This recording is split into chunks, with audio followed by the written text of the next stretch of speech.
Le combat le plus attendu de cette deuxième moitié d'année 2025 est sans aucun doute celui opposant Khamzat Chimaev à Dricus du Plessis. Borz défiera le champion middleweight le 16 août prochain lors de l'UFC 319. Le Tchétchène aura pour la première fois l'occasion de devenir champion. Mais il ne faut surtout pas sous-estimer le Sud-Africain qui déjoue les pronostics à chaque combat. Malgré un style atypique et peu esthétique, Dricus du Plessis en est déjà à 2 défenses de titre. Daniel Cormier a d'ailleurs souligné qu'il fallait arrêter de sous-estimer le champion. Si le combat s'éternise, il voit même DDP l'emporter. Les dernières victoires de Dricus du Plessis face à Israel Adesanya et Sean Strickland semblent lui avoir donné plus de crédit auprès des autres combattants.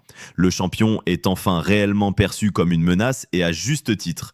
DDP est l'un des poids moyens les plus massifs. Il affiche d'ailleurs un physique effrayant à un peu plus de 2 semaines de l'événement. Même un combattant expérimenté comme Yoel Romero est impressionné par la puissance que dégage le champion.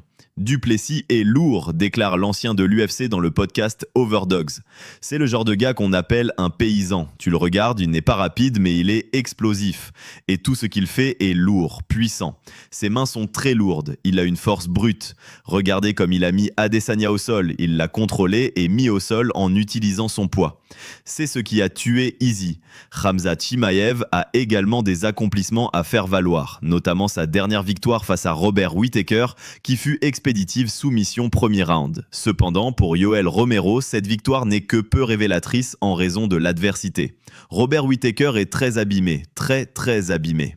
Pensez-vous que la puissance de Dricus du Plessis puisse faire la différence face à Khamzat Chimaev ? C'était tout pour aujourd'hui, rendez-vous dans une prochaine vidéo.